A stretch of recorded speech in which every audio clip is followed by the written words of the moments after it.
This is The High Road with author and registered psychotherapist, Dr. Marlene Bizum. Dr. Marlene speaks to the heart of people who need to be lifted up and get out of the muck and mire that often accompanies major life changes, such as divorce or separation.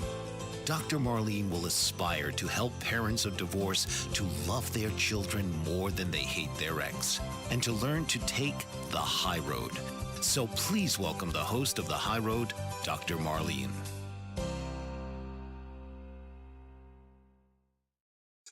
Good morning, or good afternoon, or good evening. This is Dr. Marlene and George, and you're watching The High Road on the Dr. Marlene YouTube channel. Welcome, George. Great to be with you again, Dr. Marlene, and good morning, at least in our time zone. Yes, yes, indeed. And I'm ready for a break from this heat. Where we are, we've got heat. Well, I think the whole country's got heat. Well, I think you feel that way because you've been in court a lot. Yes. Oh my gosh, that is so true. That is so true. I was just sharing that I spent the whole day there basically yesterday past 5 o'clock. And so, yeah, you do feel the heat that way, a different kind of heat than we're talking or than what I'm talking about. But anyway, let's get going. So today I wanted to talk about, and this is more your area than mine. I always say I know enough to be dangerous about stuff like this, but I wanted to talk about decision making and explain that a little bit to people because the clients I work with have some real misconceptions about decision making. And so I thought it would be good, and I'm going to give some examples of issues that have come up. Um, but I think it behooves us to explain decision making a little bit. And I don't know if you want to jump in because this is kind of more your area than mine. Well, the decision making is one piece of a parenting plan, or if not a parenting plan, a court order. And there's two main pieces to that puzzle. One is decision making authority, and the other is parenting time. So the decision making gives a parent or the parents decision making authority with regard to several principal areas: medical care, religious upbringing, if any, educational decisions. And the religious piece is a little bit misleading because even if a parent doesn't have decision making authority, they can take a child with them to church. Yes. Uh, and our higher courts have held that unless there's actual harm involved, uh, it's okay for a parent to take a child to church of their choice, even if they don't have that piece of the decision-making pie. So the religious piece is a little bit fuzzy, I guess would be the way to say that. Mhm. Um, the medical piece is fuzzy in the sense that if there's an emergency, any parent can get uh, care or treatment for a child in an emergency situation. Mhm. Absent an emergency situation, medical decisions belong to the parent who has the decision-making authority over medical. The court can allocate decision-making. It doesn't have to give them all to one parent. It can give some decision-making to one parent, some decision-making to another parent. But that's really the allocation of authority, if you will, with some fuzziness around the edges on certain emergencies or going to church, or there are certain things that um, fall outside the scope of the decision-making authority. Yes. Well, and I'll comment on a couple of things. And then what I usually tell people, I will share with the audience. And then you can tell me if I'm incorrect, because I actually may be telling it incorrectly. And I just learned something. And that's why I said this is more your area. Parenting time is what I deal with and work with. Decision making, not so much. That's kind of more the role of the attorney.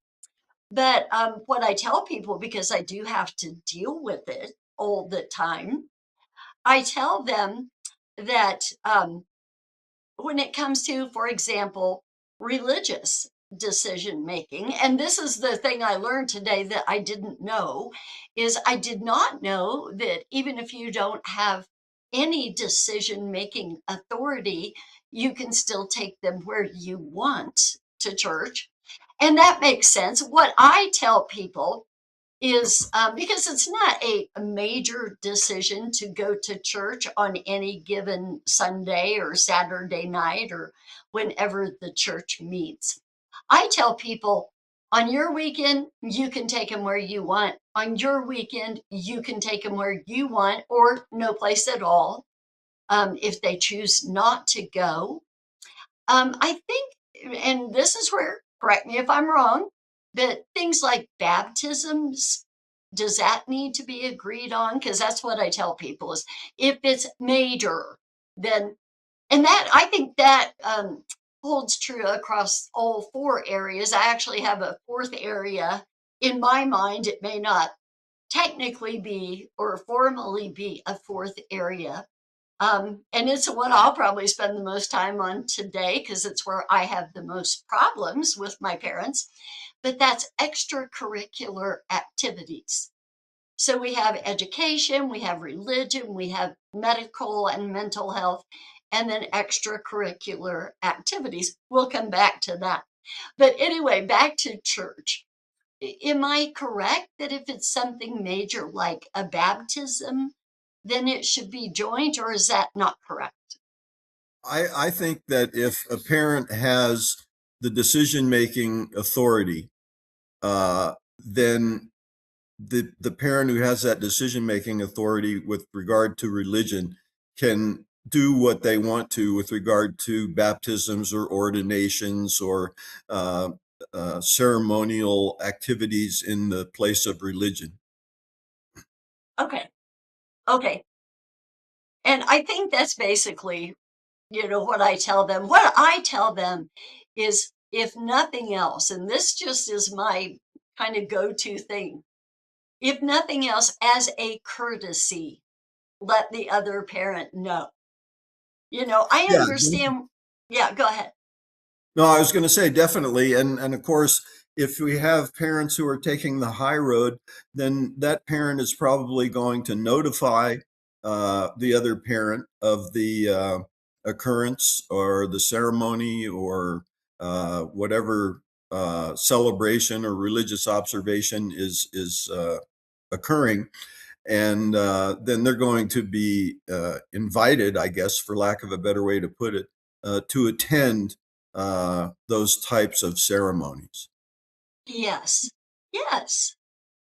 Yeah. I would totally agree. And that's what I tell them is would you want to be left out?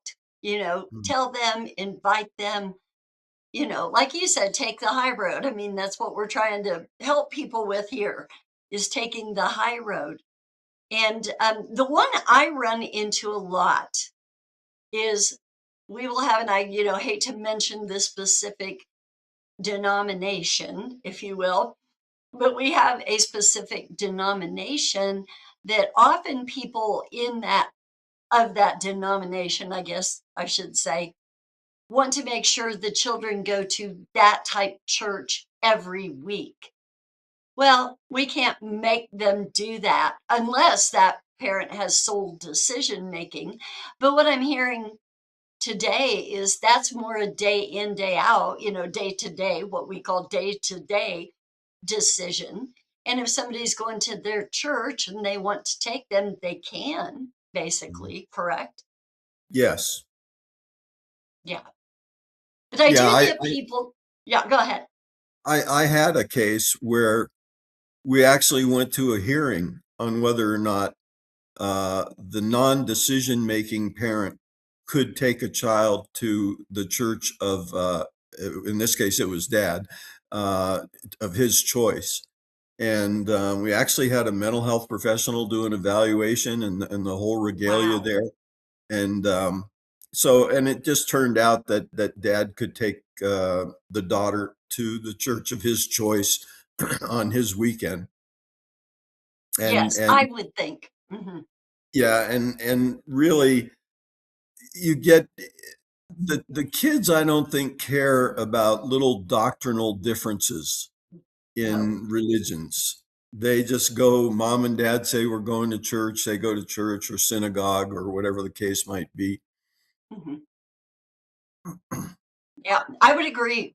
I would agree. They usually don't, usually don't care at all. It's the parents who get real worked up over it. And like I said, there's certain denominations that that parent believes they've got to be in that particular church every week and they can't miss. And especially when they're going through things like a catechism class or confirmation or something like that. It's like, well, they have to be there every week. And I'm like, well, you're not going to be able to enforce that unless the other person agrees. And this is where it behooves parents to work together, because if it really means that much to you, be kind to the other parent, work with the other parent. You know, I am amazed every day that I see parents just be hateful and hostile, and then they want to ask the other parent for a favor. And it's like, yeah, it's like, how did you think that was going to go? How did you think they were going to answer? You know? Yeah, So, I think yeah. if particularly where there are very significant celebrations in certain religions, like bar mitzvahs, bat mitzvahs, things like that, Hmm. uh, that's really something where I think the child would appreciate both parents being present and Yes. civil with each other. Yes. Yes. And same with their baptism. When middle school age kids, because that's kind of the age at which they often allow kids or encourage kids to make their own decision about baptism. If they weren't, or even if they were baptized as a baby, they often will make their own decision about that and be baptized. And most kids I know do want both parents to be there. Now, once in a while, the conflict will be so high that the child will say, I don't want them both there. Mhm. One or the other, they often don't care which, but they don't want both of them there because if they have contact, they know it means trouble. And this is just tragic. This is tragic. This is why we do what we do here and encourage people to take the high road and learn to get over it. Learn to love your children more than you hate your ex, because it just isn't worth what we put the kids through, to have these kind of arguments. Well, and I think sometimes parents are very short-sighted. There are going to be celebrations, even a wedding, if I could say that, Yeah. where even after the children are technically adults, it would be nice to be able to have their parents at those types of celebrations and ceremonies without hostility. Yes. And I Yes. think the seeds for that type of relationship are sown uh, at the time of or shortly after the divorce takes place. And the Yes. parents either set a tone for cooperation, collaboration, or hostility. Well, and speaking of after the divorce is final or at that time, I can't tell you, I can't explain this phenomenon at all, but I can't tell you how many cases I've seen that they are just in high conflict and they're battling and they have their final orders hearing. And it doesn't mean they always got what they wanted, but they seem to be able to walk out of that courtroom and now suddenly be civil. And I think it's just it being over.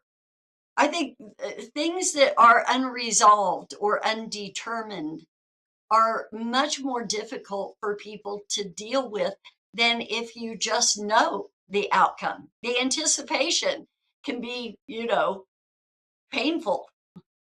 Yes, and really, I'm surprised if somebody walks out of a final orders hearing or trial in a divorce case and they're pleased with the outcome. I Right. don't see many people who are pleased with the outcome. No. Uh, they ask questions, they don't understand the outcome, or they're upset with the outcome. So again, if parents want to keep some semblance of control over their own lives and work to uh, cooperate for the benefit of their children, then they need to stay out of the courthouse. Right. Right. Exactly. Well, and to that point of, or, it's a similar point I'm going to make here. A similar experience I have to parents walking out and neither one being happy. Because I know I've heard you say before, and I've heard judges say it too, but you have talked about how judges will say, if you both leave here unhappy, I did my job. Yes, Not definitely. that we're trying to make people unhappy, but nobody's going to get everything they want.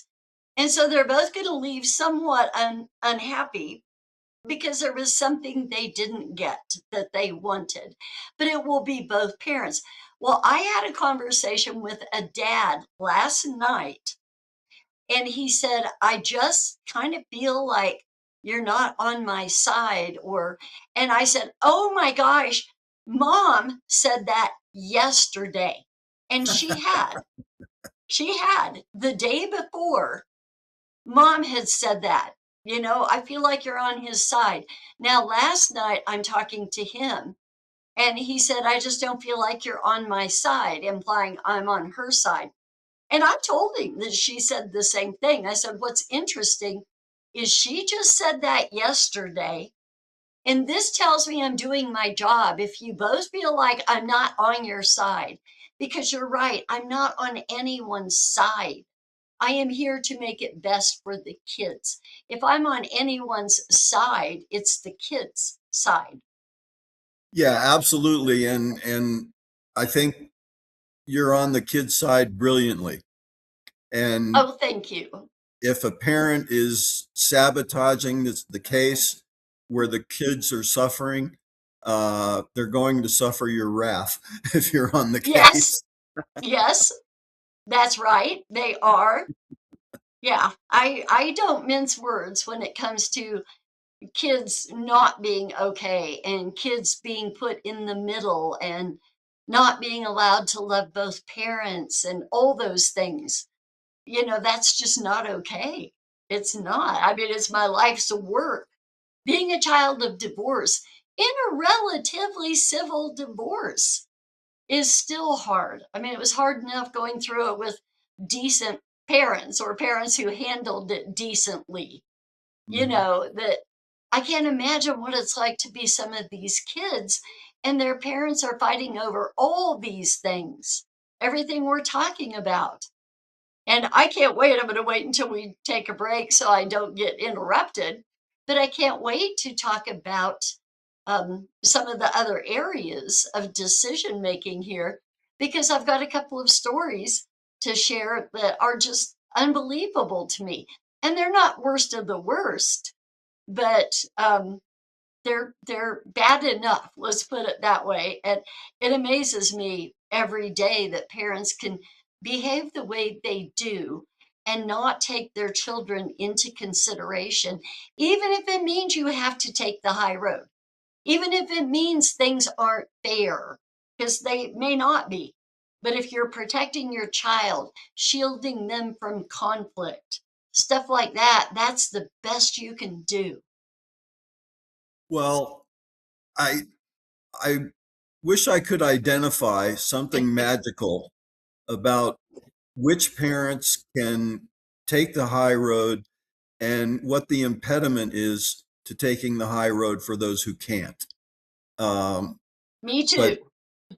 it it it it sows the seeds for whether those children, when they reach teenage years, whether they're going to want to absent themselves from their parents.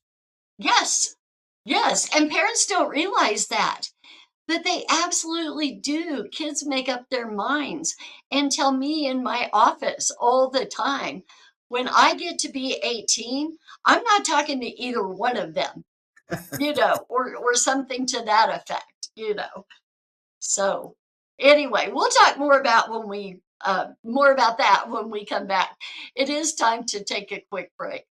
This is Dr. Marlene and George, and you're watching The High Road on the Dr. Marlene YouTube channel. We'll be right back.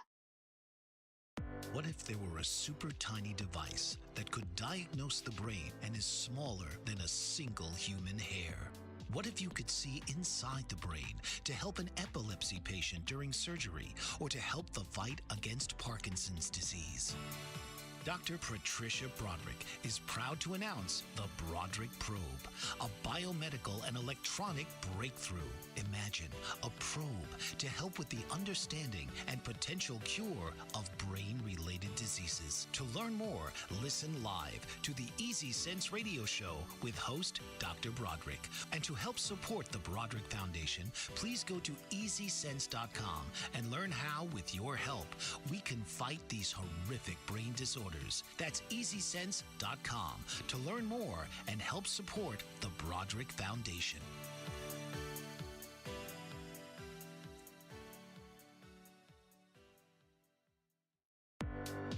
Author, radio show host, and coach John M. Hawkins reveals strategies to help gain perspective, build confidence, find clarity, achieve goals. John M. Hawkins' new book, Coached to Greatness, Unlock Your Full Potential with Limitless Growth, published by iUniverse. Hawkins reveals strategies to help readers accomplish more. He believes the book can coach them to greatness. Hawkins says that the best athletes get to the top of their sport with the help of coaches, mentors, and others. He shares guidance that helps readers reflect on what motivates them, rediscover and assess their core values, philosophies, and competencies, find settings that allow them to be the most productive, and track their progress towards accomplishing goals.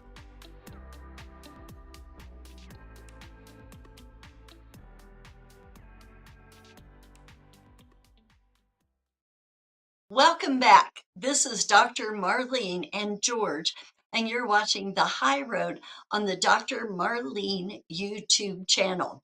Before we went to break, we were talking about, sorry about that, decision making, and I'm going to move on to the next one because I have some stories to tell about some of this stuff. And I think stories of real life examples are important because it kind of drives home the point of what we're talking about. It's one thing to understand it theoretically, but to understand it practically is a whole other aspect. And so the one that I get has to do with like medical and mental health decision making. And if I could emphasize one thing about all areas of decision making, and I think we said this earlier, but I'm going to drive it home, is we're talking about major decisions, not day to day, major. And so with medical and mental health, I get calls, and I'm going to be honest, not to pick on guys. I'm a big dad advocate in the courts, to be honest. I'm a parent advocate. I'm not a dad advocate. I'm a parent advocate. Not as much as I'm a kid advocate, but anyway. I was going to say, I think your premier role is a kid advocate, and Yes. the parent who runs afoul of that is in for a hard time. Yes, they are. They are. But in this case, it tends to be, for whatever reason, dads. And maybe it's because when they were together, mom was more the decision maker about things like this. That I'll get this call from a dad.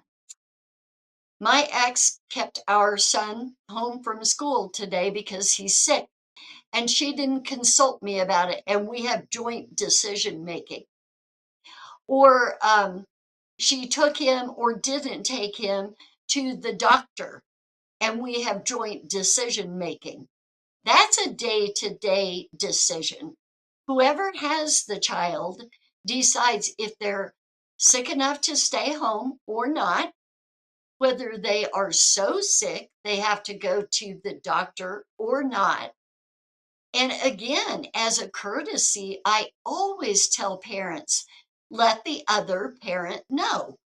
Maybe they were going to show up at school that day for something to take them lunch or, whatever.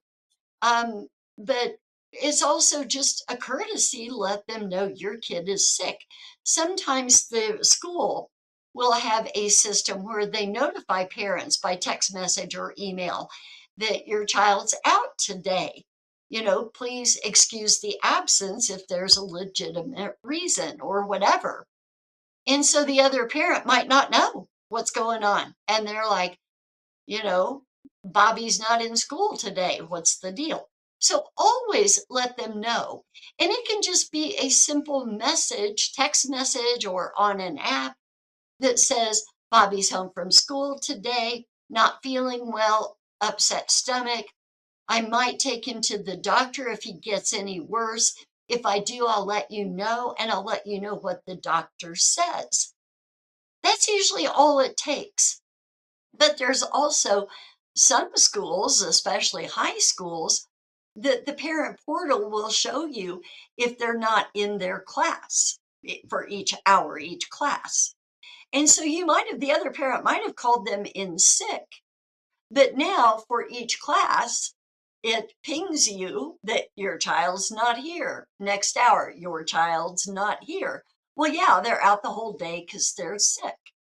But if you're the parent who is getting pinged and you haven't been told that they're out, you're wondering what's going on. So, as a courtesy, we should notify the other parent. But this is not a major decision. And I'll let you take it from here. But please Well, confirm that. I agree 100% with what you've Yeah. said, and the other thing that occurs to me that I really did not have access to, I didn't have this opportunity to have a parent coordinator decision maker.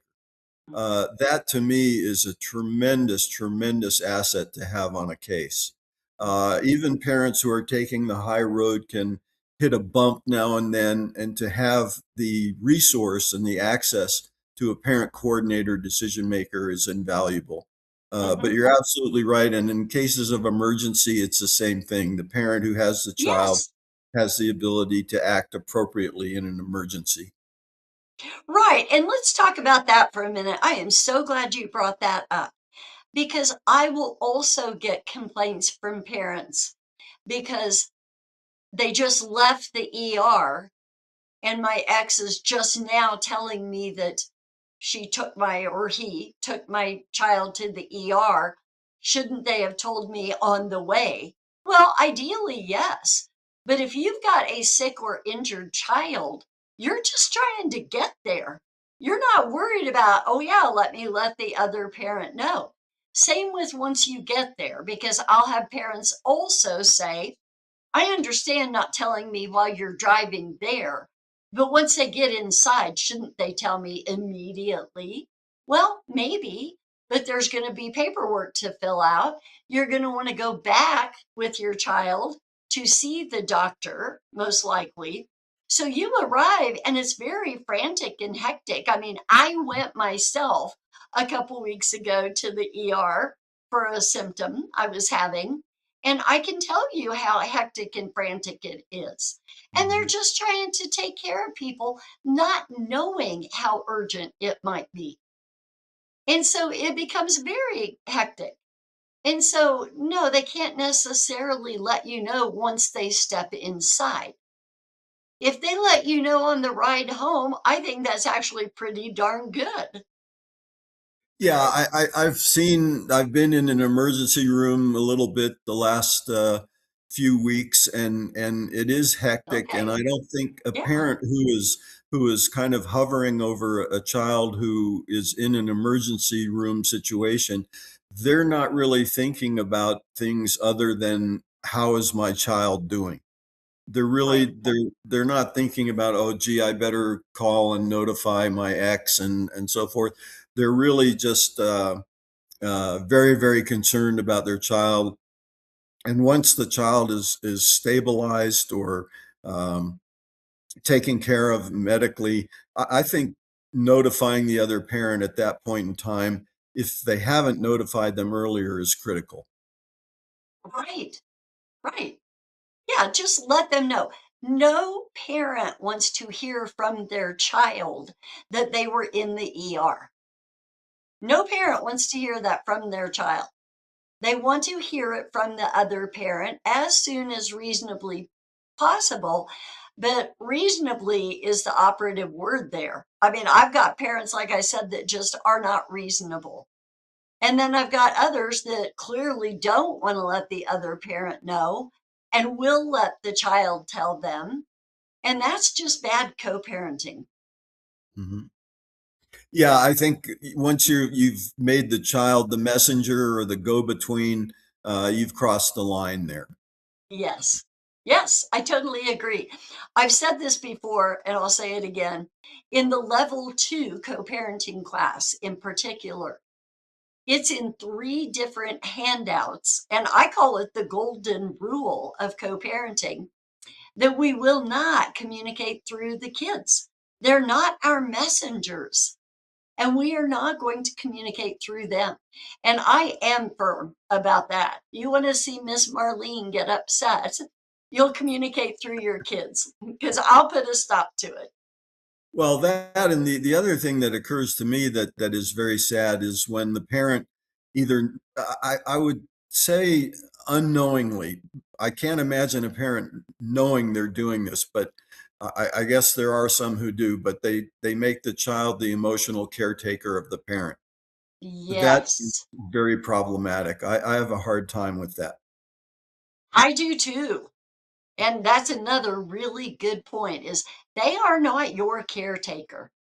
And they should not hear how sad you are, how mad you are, how anything. They shouldn't hear it.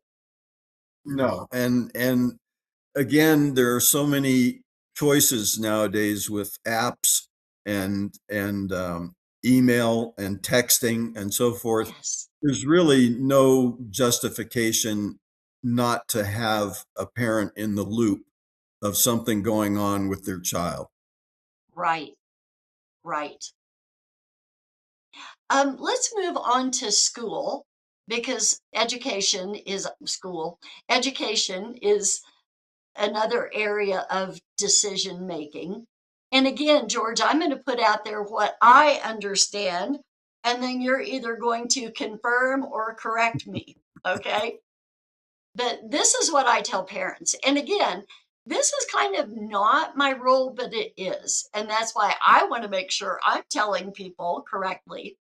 But in my experience, and I do tell them in my experience, when it comes to education, the default for what school a child is going to go to, if the parents can't agree, is the public school that is in, if there is a primary parent, the primary parent's um, district or area. And if you want a private school, you have to agree. The court's not going to order, in my experience, a private school. So, first of all, tell me if that's correct, and then I'll tell you what I do with this. But is that correct? Yes, I think that's totally correct. Okay. And that's been my experience too. But what I tell parents is find out what the other parent's objection is. Is it the cost of this private school? Is it proximity from the other parent's home to the school? And if it means that much to a parent that the child goes there, the parent can negotiate those things. They can offer to pay more than half of the cost. They can offer to drive part of the time on the other parent's time. But you've got to find out what the issue is and then try to negotiate it if it means that much to you. What too many parents want to do that usually doesn't get done for them is they want to tell the other parent, you're going to take them to this particular school and you're going to pay half. And if the other parent doesn't agree, no, they're not going to pay half and they don't have to take them. The default will be the public school in the area where the child is the majority of the time during the school week. Yeah, I think that just makes sense, really. That's to someone outside the conflict, that's almost obvious. Right, right. Well, and I'll tell you another thing they start fighting about. So if it's totally equal, 50-50, week on, week off, and the parents have an equal number of school days with the child, they will start fighting about wanting the school that's nearest to them. So mom wants the school nearest her, dad wants the school nearest him. And what I have actually had the court do, and it's been on more than one occasion, is they will have me pick a school that is halfway, roughly, in between the parents' homes and choice the child into that school. And what I mean by that is here we have to get a permit to go to a school outside of one of the parents' houses. Mhm. And so they'll have me find a school and then let's permit them in, and it'll be roughly equal distance between the two parents' houses. How So, much yeah. how much say should the child have in that decision, Dr. Marlene? Well, I'm glad you asked because I was just going to say what I typically do is take the child and visit the school and say, how do you feel here? And if kids tell me, for example, that they've got more friends in the school by mom's house and fewer friends at the school by dad's house, there's just more kids in the neighborhood. Maybe that parent stayed in what had been the family home and the kid wants to go to school there, then I recommend, or if I'm decision maker, make the decision that the child goes to that school, because this isn't for the convenience of the parents. It's for the best interest of the child. And if a child wants to go to a certain school and it's reasonable and I can make that happen, that's what I do. So great question. I think that's important to consider. Mhm. Uh, Once again, children need a voice, but they don't get a seat at the table, if you will. Right, right. And they shouldn't have to make those decisions unless they have strong opinions, one way or the other. If a child feels strongly about a school, then I'm going to listen to that. I'm going to ask why. I want to make sure it's a sound reason. But as long as it's reasonable, if it's I've got more friends there or whatever, yeah, that's reasonable. Yeah, or I have a particular coach that I am close to, or that social capital that's built is important, and the child is helpless in a conflict like that. And Hmm. I would imagine it's detrimental to be caught up in that conflict, as in any parental conflict. Yes. Yes, it is. It is detrimental. And you also get kids, this is not unusual, and I hope the parents out there are listening. The kids will say one thing with mom and another thing with dad. And the parent each says, they tell me they want to go to my school, the school by my house. Yep, they told the other parent that too. They're Yeah, trying to please you both. They're trying to please you both. Go ahead. no, I think that's true, and the child is trying to please the parents, and Exactly. that's too bad. Right. And as I said, they want to please you both. But yes, that's what they're doing, and it shouldn't be that. They should be pleasing themselves. And I don't mean kids get everything they want, but when it comes to school choice, I'm going to weigh pretty heavily in their favor. Okay, time to take another quick break. This is Dr. Marlene and George. and you're watching The High Road on the Dr. Marlene YouTube channel. We'll be right back. Did you know that your beliefs create your entire reality, but it's the subconscious beliefs that do most of the creating? Belief shifter and life coach Shiraz can help you identify those limiting beliefs and eliminate them, often in a single session. Like it was almost instant, like I had relief right away. Creating better health, relationships, careers, and finances. Let Shiraz help you step out of safety and into awareness.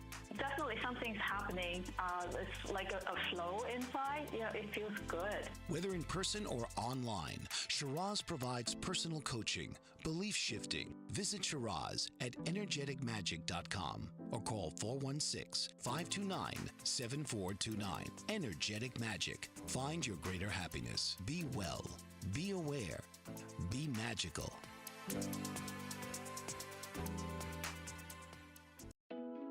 Are you struggling to care for elderly parents or a spouse? Do you wonder if being a caregiver is making you sick? Are you worried about taking time off work to care for elderly parents and balance work, life, and caregiving? Has caregiving become exhausting and emotionally draining? Are you an aging adult who wants to remain independent, but you're not sure how? I'm Pamela D. Wilson. Join me for the Caring Generation radio show for caregivers and aging adults, Wednesday evenings, 6 Pacific, 7 Mountain, 8 Central, and 9 Eastern, where I answer these questions and share tips for managing stress, family relationships, health, well-being, and more. Podcasts and transcripts of The Caring Generation are on my website, PamelaDWilson.com, plus my caregiving library, online caregiver support programs, and programs for corporations interested in supporting working caregivers. Help, hope, and support for caregivers is here on The Caring Generation and PamelaDWilson.com. Welcome back. This is Dr. Marlene and George, and you're watching The High Road on the Dr. Marlene YouTube channel. I want to cover one area of decision making that is the biggest headache for me, George. And I want you to weigh in on this. But here's my life when it comes to decision making, and probably yours too. Not after the divorce, but I'm certain you have dealt with this. Well, maybe after the divorce too, but certainly during the process. I will have a parent, like I was talking about earlier about a school, telling one parent they're going to go here, you're going to take them, you're going to help pay. And I said, no, they're not. They don't have to. This is never more true than with extracurricular activities for the kids. And it is not uncommon for one parent to tell the other, I enrolled Bobby in football. You have to help pay. You have to pay half. And you have to take him to practices and games on your parenting time. And they do not have to. I mean, that is not accurate. And parents really, truly believe it is. Maybe they've always been the parent in charge of that kind of stuff. They enrolled them, they made the decisions, they took them, they whatever.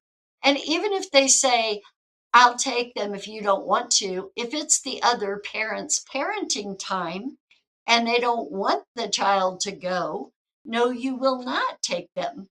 You don't get to go pick up the child on the other parent's time and take them. And so this is what I deal with a lot, is one parent going ahead and enrolling them and then telling the other parent after the fact. And what I tell them is they don't have to take them. They don't have to help pay because they didn't agree. And I have yet to see a parenting time order that does not have a statement in there that the parents will both pay if they agreed. Mm-hmm. And that's the crucial piece that a lot of parents miss, is parents have to agree. It's for activities on which they agree. So tell me if I'm correct on this one.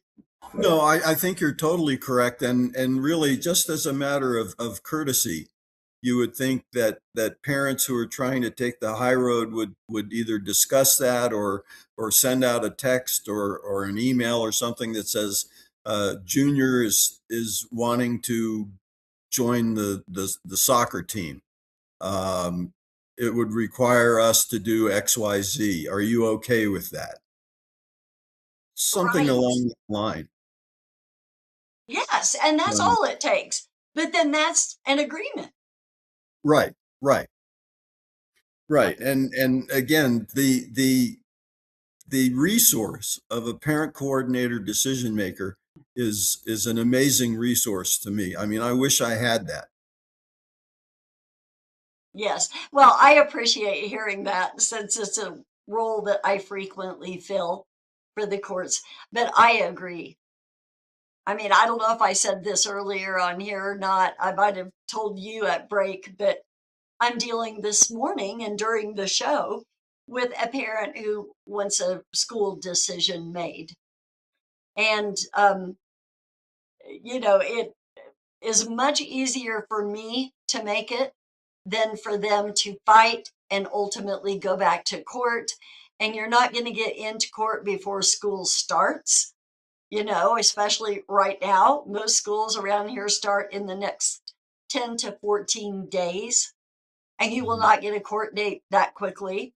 And here's another important thing to point out while we're talking about all of this stuff is some parents think, well, I'll just file an emergency motion. They've heard that language, that terminology, and they think that you can just file an emergency motion anytime you want and you'll get an emergency hearing. This may not be considered by the court to be an emergency.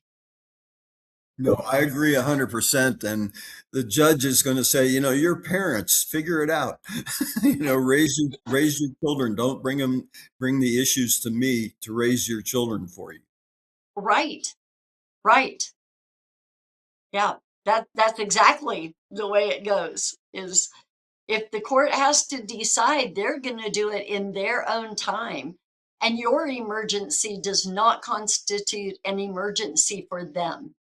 Absolutely true. Poor Yeah. planning on your part does not constitute an emergency for the court.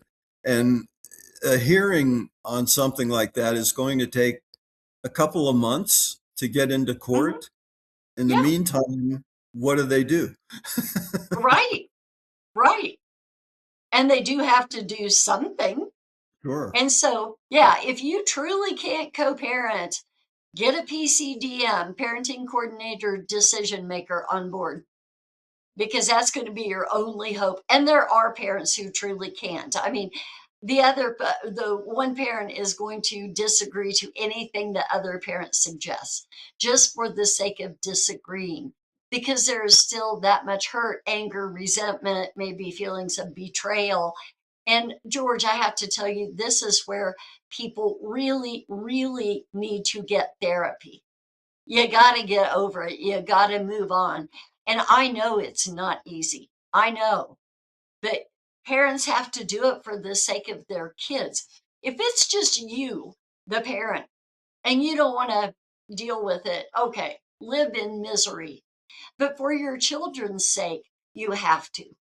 So seek out a good therapist who understands the courts and how they work.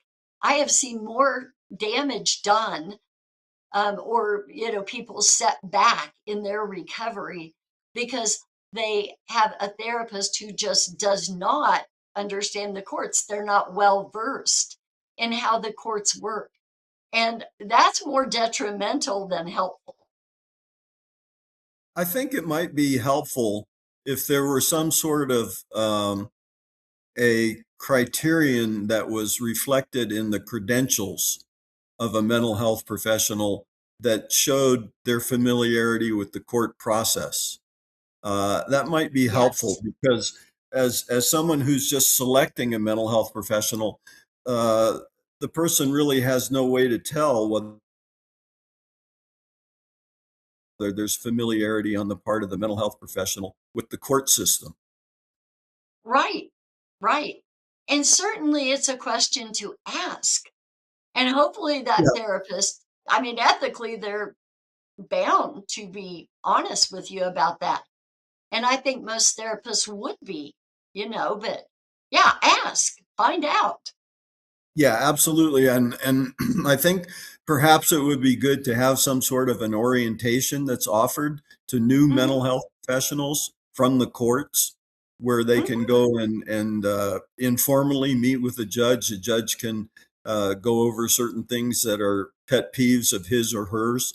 And it would really help the newly frocked mental health professional coming into the fray there. Yes, and that is actually an excellent idea. It really is. I mean, I have talked to other therapists who took a case, knew they were court involved, knew they themselves were not well versed in divorce cases or court involved cases. And, they quickly were in over their head and didn't know how to help the family. Well, there's no substitute for experience, Dr. Marlene, Right. and you have plenty of it. More than I'd like to admit sometimes. That's correct. But think of the families whose children you have blessed through your Oh, work. thank you. Thank you. I would like to think I have helped some. I think that's very significant. Well, it's important stuff, and it's something that gets kind of overlooked in the divorce process often. And so I'm glad that the courts, I think every state now has something akin to a PC or PCDM. It might have the decision making component, it might not, but they at least, I think, all have parenting coordinators or something like that. And I think it's crucial that people going through a divorce have someone like that that's at least available, even if you don't take advantage of it, at least have it available so people can. Yeah, I think the court could actually maintain a list of mental health Hmm. professionals, and there could be some sort of stipulation for what you have to do to be on that list. But I think it would be very helpful to have the resource to be able to select someone who is knowledgeable about the court system to work in a mental health capacity on the case. Yes. Because I don't know, honestly, having been a child, or I am a child of divorce, and having been divorced as an adult, I don't know how people get through it in a really healthy way without some assistance, whether it's a PCDM or just a therapist that you go and talk to. But I think those resources are out there, and it's our responsibility to take it upon ourselves to get ourselves and our families the help we need. And that's one place where I think counsel can be invaluable in assisting Mhm. in selecting someone. Yes, and encouraging parents to use someone. Absolutely. Yes. Well, our time goes by fast, at least for me. I could talk longer, but we've got to go. But thank you, George, for doing this with me. My pleasure, Dr. Marlene. Always insightful. Uh, Great learning experience. Thank you. Thank you. And we learn from you too. This is Dr. Marlene and George, and you've been watching The High Road on the Dr. Marlene YouTube channel. We'll see you next week. Tune in to The High Road with host Dr. Marlene and gain insight into how to rise above tough circumstances and learn the skills that will help you take the high road in your life, no matter what challenges might come your way, on the next episode of The High Road.